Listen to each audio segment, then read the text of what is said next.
صراحة مش هينفع يبقى فيه إجابة نموذجية، لأن أنا السيمبل أنسر ممكن أقول كل الناس استفدت منهم، كل الناس انبسطت منهم. تقدري تقولي إن احنا دلوقتي كل الحلقات اللي نزلناها دي أكتر حلقة مش بتحبيها؟ مفيش حلقة مش بحبها. لا مش عايزة إجابات نموذجية. ما أقولكيش بقى كل الناس اتعلمت منهم حاجات أكيد كل الناس اتعلمنا منهم حاجات، وكل الناس جمال ولطاف، وإلا ما كانوش جم على البودكاست. أيوة. بس انت بني آدم، في حلقة ممكن تكوني مش حباها، مش للشخص، لأسباب تقنية، لأسباب شكلية. أكتر حلقة مش حباها بجد دي كنت لابسه اصفر. ايه اللون اللي انا كنت ايه النيونيك كولر اللي كنت بفكر في ايه؟ ومين دي اصلا؟ انا دولابي دلوقتي كله بقى بيج واسود والوان نيوترالز وباستيلات. ما كانش من زمان قوي يعني. ايه اللي مين ده دي؟ من سنه وكام شهر. يعني ماشي اتغيرت كتير برضه في السنه دي.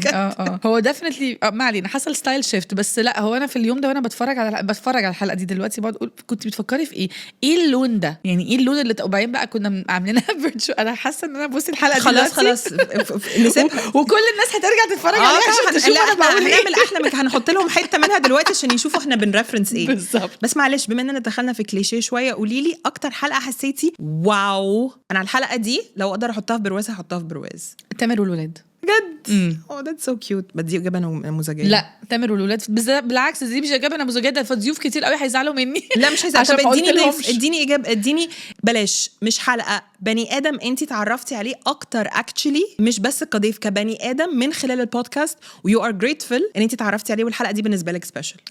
مش صراحه مش هينفع يبقى فيه اجابه نموذجيه، لان انا السيمبل انسر ممكن اقول كل الناس استفدت منهم، كل الناس انبسطت منهم، لان فعلا ما فيش حلقه ما جابتش فيدباك حلو حتى لو ليا.